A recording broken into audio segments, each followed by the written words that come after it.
Yeah, let's go ahead and bring in producer Robbie West. And Robbie, you're gonna fill in for Howdy. Scott, who's just disappeared here. So you've been listening to the discussion. Oh, here's Scott. Let's bring Scott back. Hell, Robbie, Jesus Christ, man! You're just like, fuck Stantis, get him out of the way. He's late. It's Robbie time. He's being the girl here. Hey, in my defense, this is not my idea. You can blame Scott for making me the third wheel. Not Scott, Ted for making me the third wheel. See, now he's just stereotyping, just right into our conversation. It's like that's we it. all look alike. We all look alike. And you're true. In his mind, all white guys are the same. What you mean we're not? No, we're not. And that's I was just mentioning when I left newspapering full time, it was just dealing with the males in the newsroom were not, and anything. They were very weirdly effeminate. I don't want to offend women by saying they were effeminate. They were just weird. And they, you'd walk into the break room and you'd go, "Hey, how's it going?" And they'd literally like look up like scared and then literally run away. I'm not, and I know I'm not alone in having this experience. The beating that these guys have taken in the workplace. And then of course, as Ted mentioned, if you walk in and there's women talking and then workplace, and they have absolutely no interest in hearing what you have to say or add, and you're viewed as the enemy. You're viewed as the enemy. I mean, you could just say, look, I'll just say it. It could just be that these are like bitches, but I mean, because that's a thing too. I got to tell a funny story about that. I had years and years ago when my kid was little, my wife said, "Oh, you should take the kid to this they called it mother and baby play group at the library." So of course it's mother. And I'm like, mother, but I'm not a mom. It's like, well, just go. So I'm the only dude, and there's like maybe 15 moms and their little babies all crawling around. None of them would say a word. I'm like, "Hey, how's it going? Hi." Not even a hi back. Not even a nothing. I kept going anyway because I don't know. I just think maybe I'll give it another chance. So one of my neighbors was Paul McCartney, and he heard of him.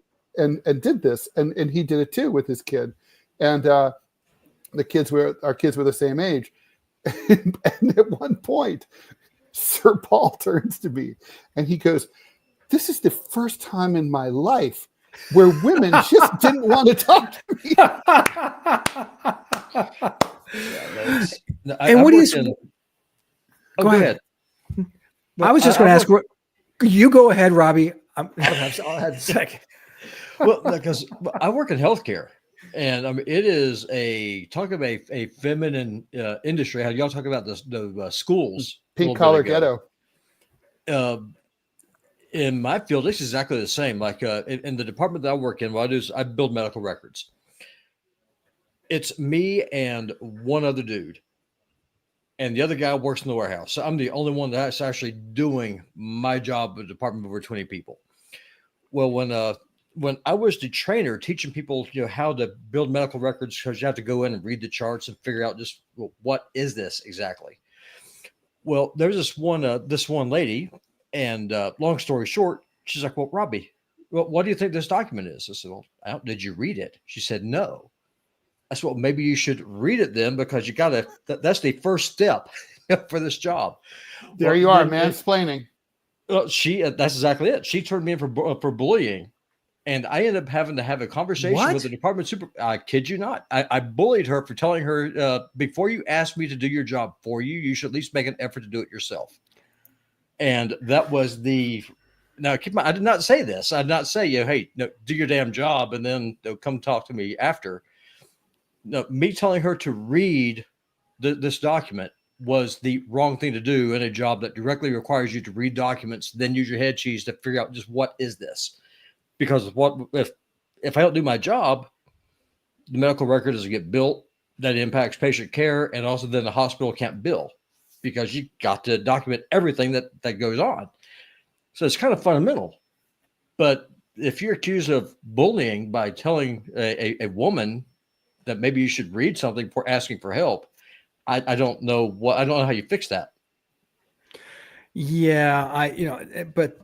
but I would guarantee. So did you have to go through some sensitivity training? Did you have to go through? Oh, I did. Are you a better person for it? Are you a better person for it? Sensitive as a result? No, I'm a matter of fact. What I told them that I wanted to do, I wanted to work from home, which is what I do now. So I'm able to do the producer gig for all these different shows, because I told them if I stay in this office with a bunch of these women who are just catty, I will get fired and you will be worse off for it. So the best thing to do is segregate the population, let the hens have the hen house. I'll play in the backyard, and that way the work gets done. And that is the arrangement that we now have.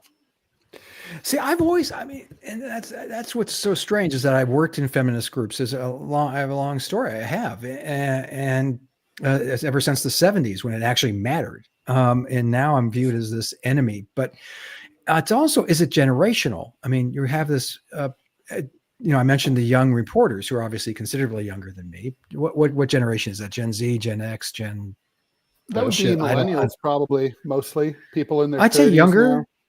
Yeah. Okay. They're millennials, though. I think there's not Gen Zers are just hitting the job market now. Okay, so millennials, and it was, it was like, well, as Robbie just described, it was very hard to work in that environment when you're viewed as the enemy right out of the chute. And again, we're going to hear, oh, boo-hoo, how's it feel? Here's my answer to that kind of bullshittery, and it really pisses me off. It's sort of like when Republicans were like, "Oh, well, we're going to take back the Justice Department. We're going to go after our enemies. We're going to weaponize that." Well, but you just bitched and moaned about weaponizing it against you, and it was. Ted and I mentioned it many times on this podcast that that lawfare was being fought and waged against at the time former President Donald Trump, and it sucked. And it was wrong. My point is that when people say, "Oh, poor, beautiful you," and how's it feel? It says, like, you know what? It sucks for me just as much as it sucked for you. Yep. And here's what we're trying to avoid in this culture, presumably, is not have it suck for anybody. That there are no victims, that we're all allowed to participate and compete on a level playing field. But that I'm allowed to be me, and I'm allowed to smoke my stupid, stinky cigars, and I'm allowed to occasionally drink. Not whiskey. Around me. No, Ted is definitely around. Yeah, definitely around me. Ted is weak. Ted That's is like true. a geisha. I have weak lungs. I am like a lady. But the thing is, it's almost like we need to remind women. Okay. So let's say you guys decide to have your big revenge, and so you will make all the money. You will have all the presidents will be female from now on. You guys, all the members of Congress, you guys can do that. There's an argument to be made. It's your turn, babies. You've come a long way, baby. Go do it, Virginia Slims. Go do it. You run the country now. You drive the car, the 2025 Legacy. It's all yours. Enjoy. But the thing is, then you've got to understand that there's a consequence here. Most of you guys are heterosexual. You're probably going to want to mate with us, and you're probably going to want us to be able to earn some money and not commit suicide because we're depressed. And you're probably going to want us not to die earlier than we already are dying because we're so stressed out and not making enough money and we're being mistreated. You're going to have kids. Half of them are going to be boys. You're going to want them to succeed and have a chance at life. You're going to have a brother that you're not going to be sleeping on your sofa because the dude can't find a job. I mean, so the point is we're all in it together here. And I don't know why that's why is that complicated for people to understand? Well, and piggybacking on that notion and taking it forward, I mean, now you're seeing some real backlash to this, to the movement. And, we have the backlash against DEI, the backlash against all of those types of programs. I mentioned, the beard. Well, 1 out of 3 people on this podcast has a beard. It's actually more than that now. But my point is that now you're having this Rogan / hyper, hyper masculinity. And some of it gets really weird, like the incel movement. And those guys are just friggin' bizarre and possibly dangerous in many ways in their views of women.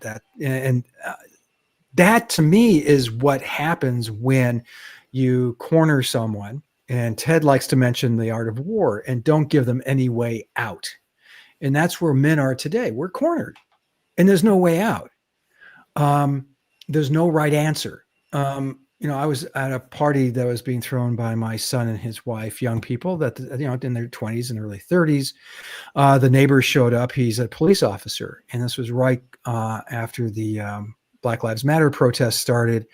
And I asked him, hey, so what are you thinking? What are your thoughts on the protests? Well, he happened to be black himself, but the collective gasp from these white children that, why is he asking the black guy? I'm not asking the black guy. I'm asking the cop. But the general presumption of all of them was white man ask, black issue, ask black guy. I was like, if anyone had bothered, and quite frankly, I know him, the neighbor. I've known him for years, and I mean, he's about 10 years younger than me. He totally understood why I was asking him. I just said, and he knew I was asking him because he was a police officer, and that's the kind of environment that we're creating, and it's dangerous. It's counterproductive. To Ted's point, we would hope for, like I said, that level playing field, the thing that, women were kept out. You had Beetle Bailey, the comic strip, and you had Miss Buxley was brought in, and it was hilarious when the general would chase her around his desk, presumably to sexually, assault her. And that was hilarious.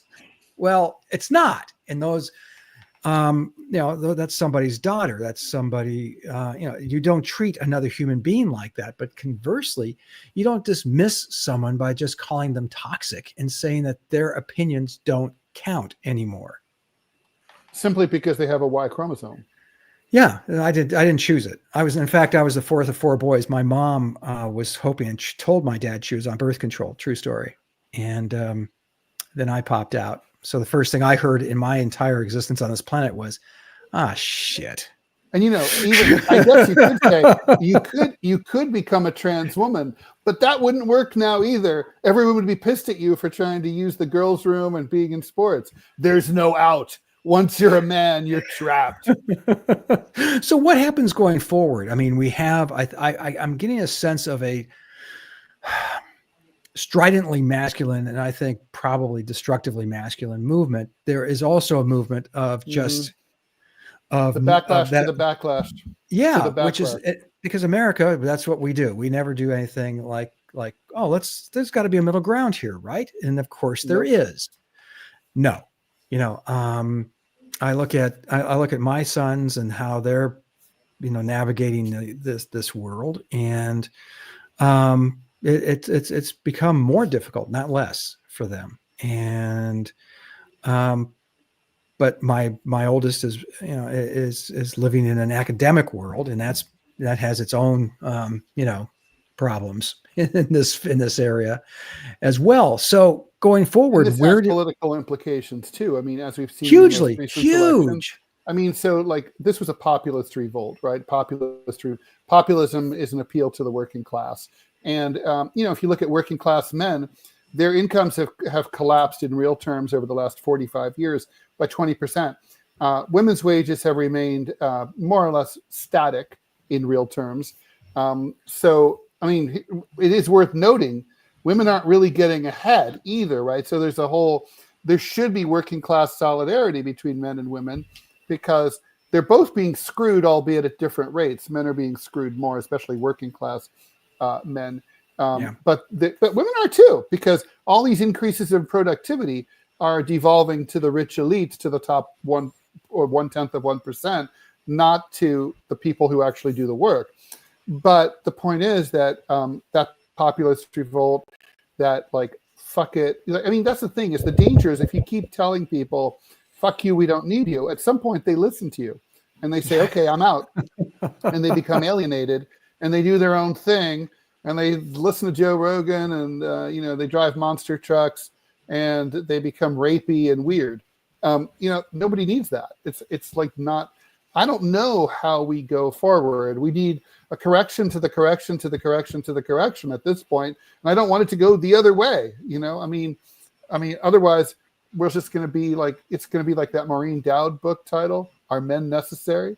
It's like, what the fuck? Well, and go ahead, Rob. Well, I was just going to say, I mean, it's the British playbook, right? I mean, just divide everyone that could possibly fight you. If you're the ruling class, you want me fighting with everybody else, or everyone else fighting with me. That way we're too busy wasting our own energy to realize that the people who are actually screwing all of us are the people who are trying to tell me to hate the two of you to hate me, and then hate everyone that's a woman, everything else. And it's just divide and conquer. That's all it is. People got to wise up to it. You think that's what you think you really do think that's it? You think that is this an overt, covert? Is this a conscious effort? It's a little bit of both. Yeah. I mean, especially if you see it if you see it on the right, like if you play in the MAGA circles, like, where I play at, you really see it a lot. So you have your MAGA retards, so you talked about the other day, who just look at Trump as if he is orange Jesus and whatever he does is gospel. And then you have the people who are like me, or kind of like the Thomas Massey types. And then you have the Republican types.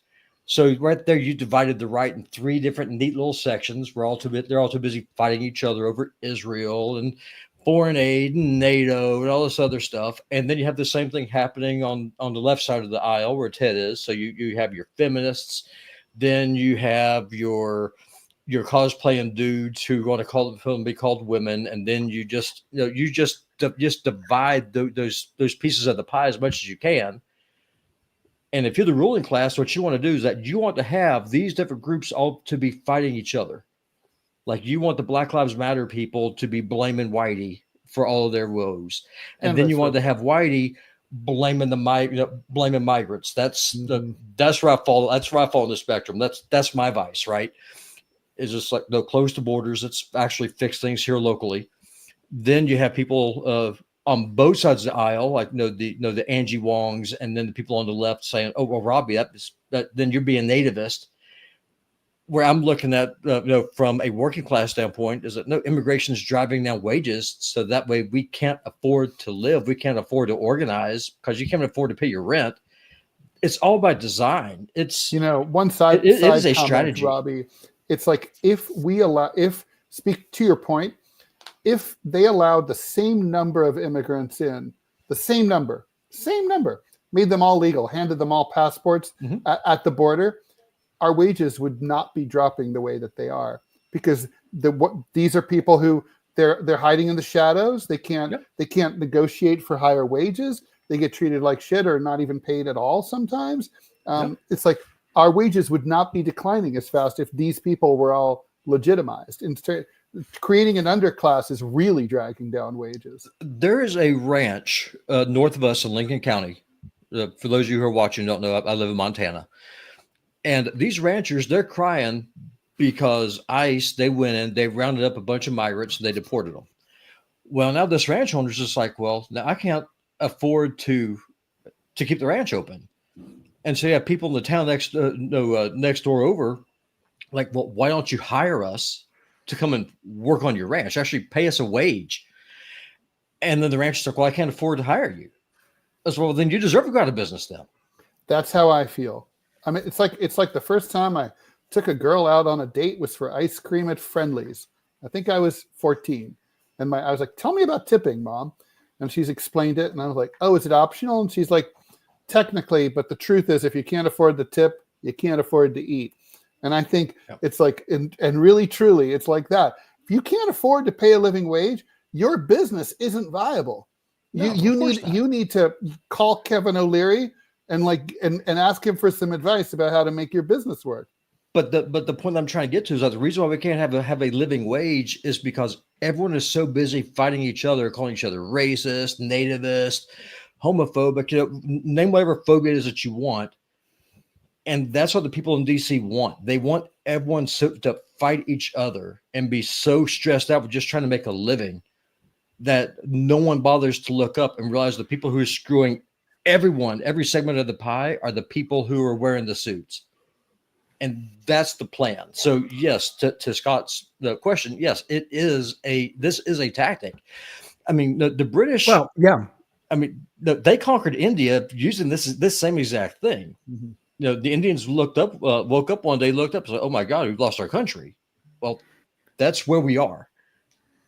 Interesting. And I totally see it. I mean, and I have always said issues like, say, abortion. If one side could wave a magic wand and have it resolved to their satisfaction, they wouldn't have waved it because they were making billions of dollars that way. And so you're right.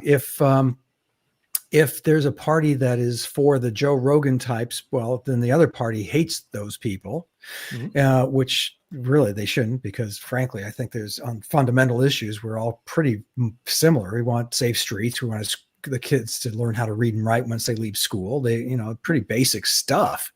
But yeah, maybe you're right. I tend to I like lists. I like rules. That's one of the reasons I became a conservative, because I believe in the rule of law. And so, Robbie, I'm not sure if you heard the podcast Ted and I were talking about what the Democrats should do going forward. I mentioned it earlier. They need to have a contract with America. They need to have that kind of, here's what we stand for. Boom, boom, bullet point. Boom, boom, boom, boom, boom. For me, I mean, what's masculinity? It's not some nebulous thing, but we can't, not all three of us, I've asked the question and all three of us cannot answer it, what masculinity in the 21st century is. I can tell you what it should be. Robbie and I we both go to church. We both are Christian, and we both, I think, subscribe to the Christian family model to one degree or another. I don't think my wife could be subservient to anybody. If you've ever met Janine, believe me, you know this to be true. But that's not what that is. It's caring for the man in the family, goes forth and is there to protect. He is there to provide. He is there to nurture.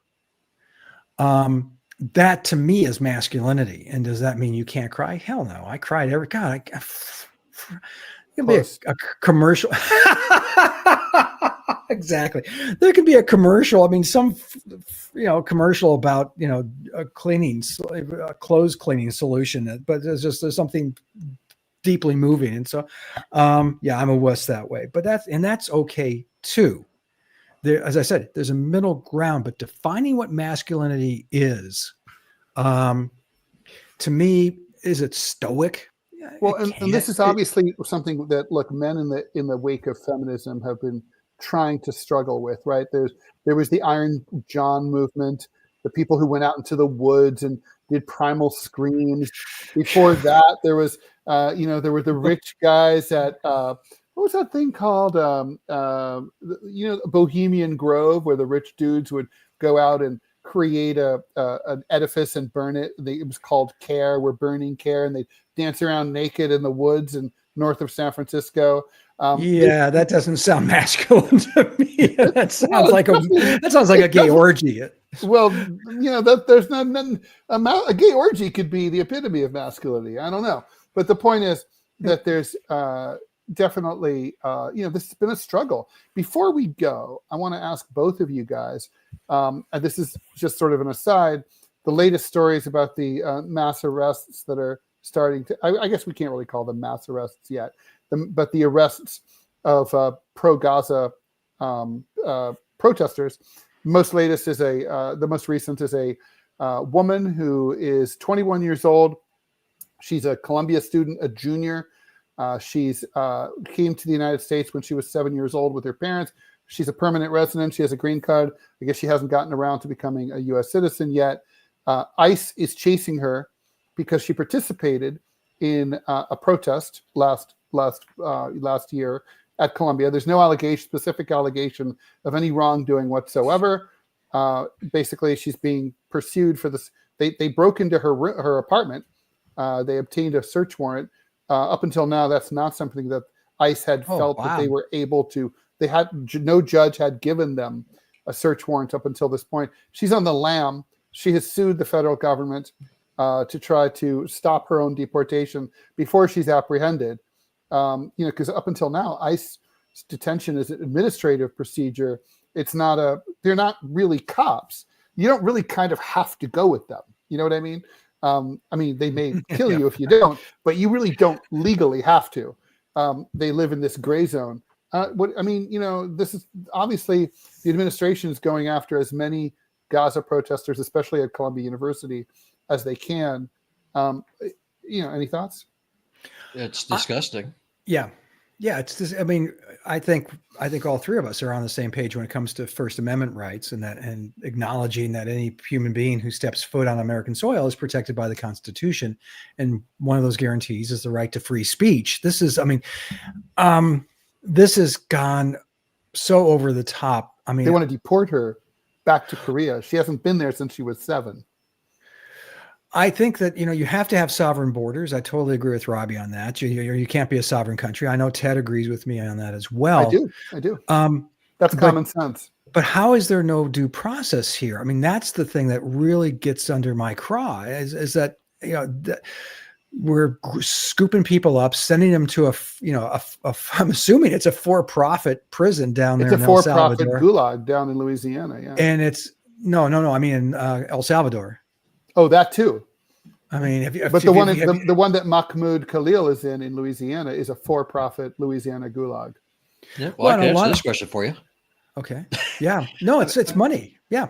Yeah. It started under Obama. If you want to be honest about it, True. Is that the entire concept of rendition, where you scoop somebody up and you send them to another country. Well, that was Bush. But was it Bush? I thought it started under Obama. Yeah. So that's even better. So it just shows just how bipartisan the screwing is. And it is absolutely terrifying. I am not a Zionist. I'm a fundamentalist Christian.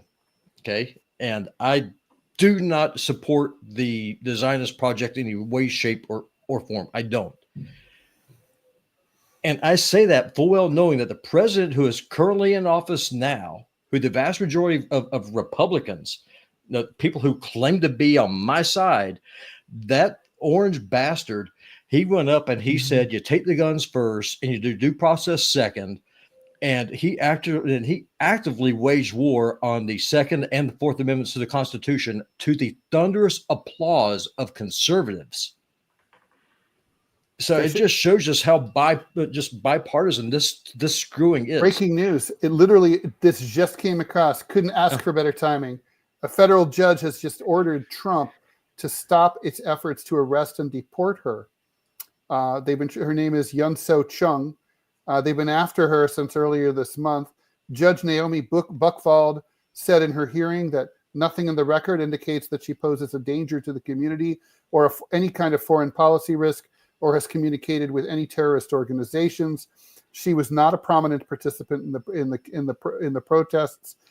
She didn't even participate in the Columbia protest. She was at one protest at Barnard College, which was ironically a protest against the expulsion of Barnard students who had participated in the Columbia protest.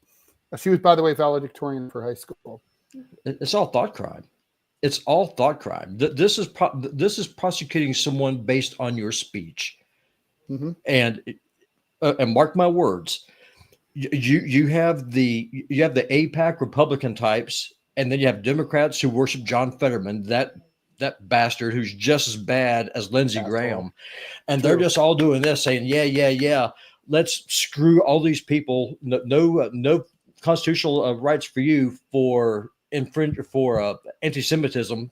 Okay, that's fine. Define the term. What does that even mean? By the way, anti-Semitism, fascinating thing, right? So I want for my next column for the Wall Street Journal, I wanted to try to see if there are actually any documented cases of actual anti-Semitic acts or of violence or speech that took place at any of these, anti-Israel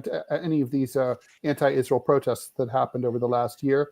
So far, I've found 1.5 where it's like we're talking about incidents that, were not related, not anti-Zionist speech that has been conflated into anti-Semitic speech, where it's not like just a rumor. I heard someone say, like sourced, provable, not even provable, but sourced and likely. Like, I, Ted Rall, accuse you, Scott Stantis, of having done this specific thing, something like that. And so far, it's about 1.5 incidents in about a year that I can find. I went online, I'm asking more people to see if they have anything. So let's just say that it's like 6 ultimately. Do you change your fucking country and get rid of the First Amendment over 6 douchebags? Because, like, if we're going to do that, I mean, there's 6 acts of violence that took place, like, I guarantee you, within like 1 block radius in the last 24 hours of my block here in New York City. I mean, why on earth are we doing that over basically a rounding error? This basically didn't happen. It's sort of like all the Vietnam vets who came back from and claimed that, this is a fascinating story. They claimed that they'd been spit upon by anti-war protesters when they came back from Vietnam. And it turns out that just didn't happen. People started, quote unquote, remembering it after Rambo came out. And Rambo gives this, Sylvester Stallone gives this speech about that happening to him. And then people started remembering that it had happened. But there's no contemporaneous evidence that it actually ever occurred. I'm not sure how to respond. Sorry. I think the sorry, not sorry. Well, no, I think that the anti-Semitism, I think you could define it very broadly on the protests. I think certainly from the river to the sea, certainly wiping out Israel means wiping out Jews. Ted, you and I have debated this a lot. I don't think any of those things are anti-Semitic. I definitely disagree with you. I think they are anti-Zionist. And you can be against anti-Zionism if you want, but they're different. They're 2 different things. Don't say from the river to the sea. That's wiping out a country full of Jews. I mean, no, it's not. It's from the river to the sea. Palestine will be free. Yes. Like nothing there says it will be Jew free. So if Israel gave voting rights to the Arabs who live under its control, that's not wiping out the Jews. That is giving freedom to the Arab population that are currently living under an apartheid system. There's no genocide there. Yeah, there's nothing. No one said anything about expulsion or killing or harming. Okay. Well, the implication is certainly there. I don't know that you can't dismiss that, because it's definitely part of what that whole slogan is. And wiping, and when you're waving the Hezbollah and Hamas flags, that's definitely, and those groups are dedicated to the idea of obliterating Israel. Speaking how do you say that that's... As a vexologist, do you have, Scott Stantis, a Hamas or Hezbollah flag? I do not. Oh, but you'd want one. I would love one, sure. Yeah, they're good. I'm a collector, so yeah. I'll ask all my anti-Semitic friends to get you one. The flag flying behind me now is the medieval flag of Lithuania, my people. Of course. Of course. Oh, Lithuania. Well, I think we should leave it there, guys. Sounds good. Okay. No, thank you for letting me come on. Absolutely. Robbie, we'll say goodbye to you for now. Talk to you tomorrow, I'm sure, if not sooner. Peace. All right. So that was Robbie West. He's our producer. And thank you, Robbie, for chiming in when Scott dropped off very briefly. The voice of Montana. Always. Oh, yes, he is. So thank you very much, Scott, for a great discussion. I did enjoy it. I knew it would be good, but it was even better than I expected. So great, good. Well, it's ongoing, and I would look forward to hearing what other people chime in. And I'm dying to know what people think of what they on this particular topic, because I think it's an important one. All right. Thanks everyone for listening. Go check out Scott's stuff, my stuff.